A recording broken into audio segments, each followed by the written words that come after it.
The Dnieper River, an ancient artery of trade and culture, cuts through the heart of Ukraine. This river has witnessed the rise and fall of empires, the ebb and flow of civilizations, and the unyielding spirit of a people determined to chart their own course.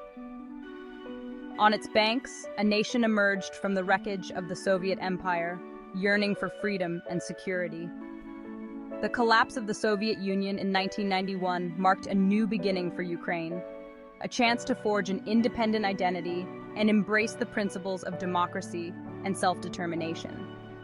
In 2008, a promise was whispered, a beacon of hope in a region scarred by history's storms. This promise was not just a political gesture. It was a lifeline for a nation seeking to break free from the shadows of its past. NATO, the West's bulwark against tyranny, hinted at eventual Ukrainian membership. This hint was more than a diplomatic overture. It was a signal that Ukraine's aspirations for a secure and democratic future were recognized and supported by the international community. This was no empty pledge. It was a recognition of shared values, of democracy struggling to take root in the shadow of an old empire. The promise of NATO membership represented a commitment to uphold the principles of freedom, human rights, and the rule of law. For Ukraine, it was a lifeline, a guarantee against the resurgent imperialism they feared most. The specter of Russian aggression loomed large, and the promise of NATO membership offered a semblance of security and stability. Ukrainians, having tasted the bitter fruit of Soviet domination, understood the price of freedom. They knew that the path to true independence was fraught with challenges, but they were willing to pay the price for a future free from external control. They had witnessed firsthand the Kremlin's ruthlessness, the crushing weight of its ambitions. The memories of past oppression were still fresh, and the threat of renewed subjugation was a constant reminder of the stakes involved. NATO membership, however distant, represented a shield, a deterrent against the darkness that lingered just beyond their borders. It was a promise of solidarity, a pledge that Ukraine would not stand alone in the face of aggression. It signified acceptance into the family of democratic nations, a future where their voices would be heard, their sovereignty respected. The prospect of joining NATO was a beacon of hope, a symbol of Ukraine's rightful place in the community of free nations. Yet, within this promise lay the seeds of a tragic miscalculation. The complexities of international politics and the competing interests of global powers would soon reveal the fragility of this hope. The West, hesitant to provoke the Russian bear, wavered in its commitment. The fear of escalating tensions with Russia led to a cautious approach, one that would ultimately undermine the very promise that had been made. The allure of stability, of preserving the existing order, outweighed the moral imperative of defending a fledgling democracy. The West's hesitation sent a message of uncertainty, casting doubt on its willingness to stand firmly by Ukraine's side. The message to Moscow was clear: Ukraine was expendable, a pawn in a larger geopolitical game.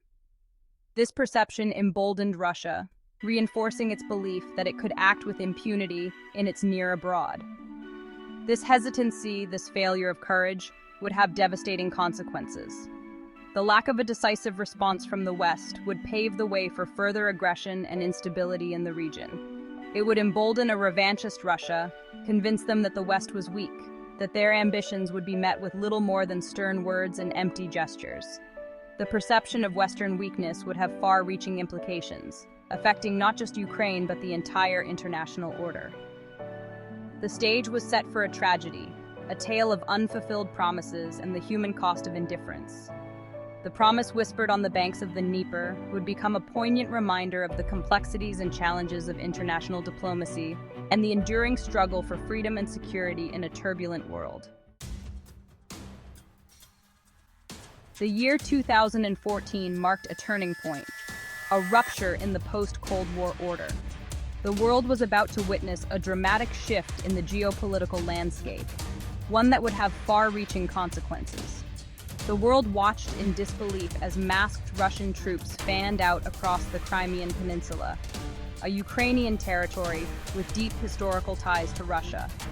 This was not just a military maneuver. It was a bold statement of intent from the Kremlin. The Kremlin's denials rang hollow as their soldiers seized government buildings and surrounded Ukrainian military bases. The international community was left in shock, grappling with the reality of a new, aggressive Russia. The little green men, as they were euphemistically called, were a harbinger of the chaos to come. These unmarked soldiers were a clear indication of Russia's covert operations and its willingness to flout international norms. The West, caught off guard by Putin's audacity, responded with a flurry of diplomatic activity. Meetings were held, statements were issued, but the sense of urgency was palpable.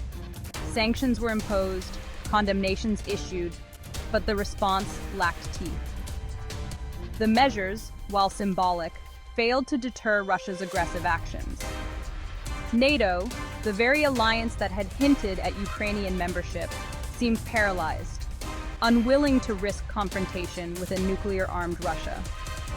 The alliance's indecision was a stark contrast to Russia's decisive moves. The alliance's inaction spoke volumes, revealing the hollowness of its earlier promises. The assurances of support and protection now seemed like empty words.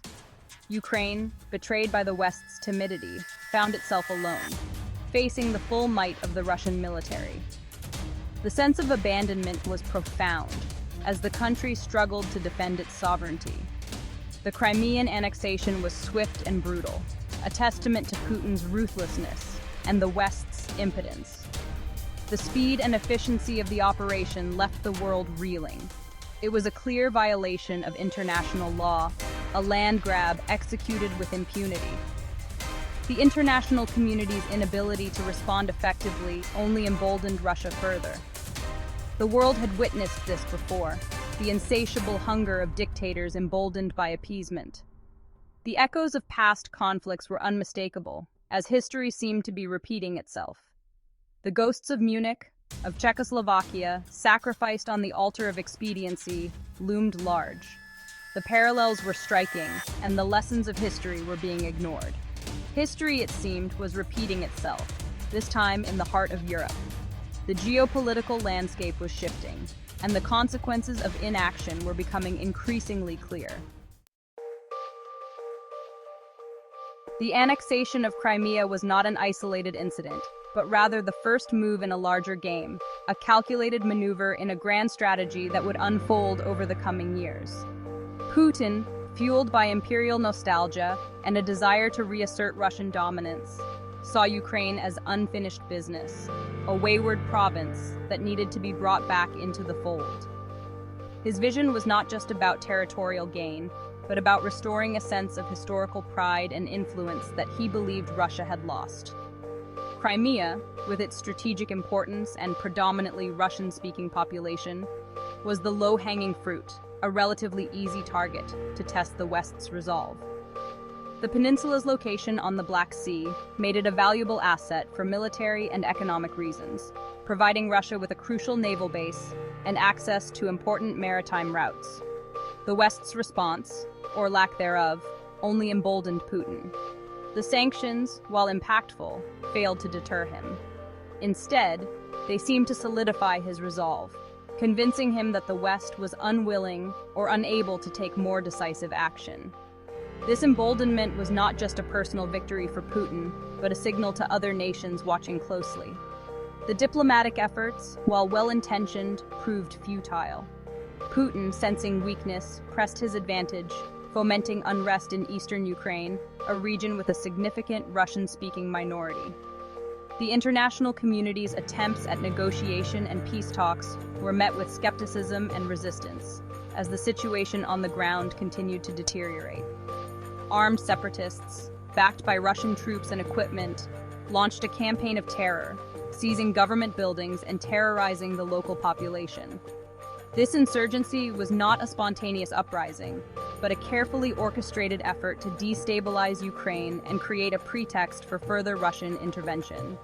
The Donbass region, once known for its coal mines and industrial output, descended into chaos, a bloody proxy war that would claim thousands of lives. The conflict turned neighbors into enemies, and the once thriving industrial heartland became a battleground, scarred by violence and destruction. The world watched in horror as the conflict escalated. The images of bombed-out cities and fleeing refugees, a stark reminder of the human cost of aggression. Families were torn apart, homes were destroyed, and the humanitarian crisis grew with each passing day, drawing international condemnation but little effective action. The West, still reeling from its inaction in Crimea, seemed frozen, caught between its desire to contain Russia and its fear of provoking a wider conflict. The dilemma was profound: how to respond to aggression without escalating into a full-scale war, a question that haunted policymakers and leaders across the globe. The situation in Ukraine became a microcosm of the challenges facing the post-Cold War order, a world where the lines between peace and war, between aggression and appeasement, had become dangerously blurred. The conflict highlighted the fragility of international agreements and the ease with which they could be undermined by determined actors. The West's credibility, its commitment to defending democracy and international law, hung in the balance. The stakes were high, not just for Ukraine, but for the entire international community. The response to this crisis would set a precedent for future conflicts, testing the resolve and unity of democratic nations in the face of authoritarian aggression.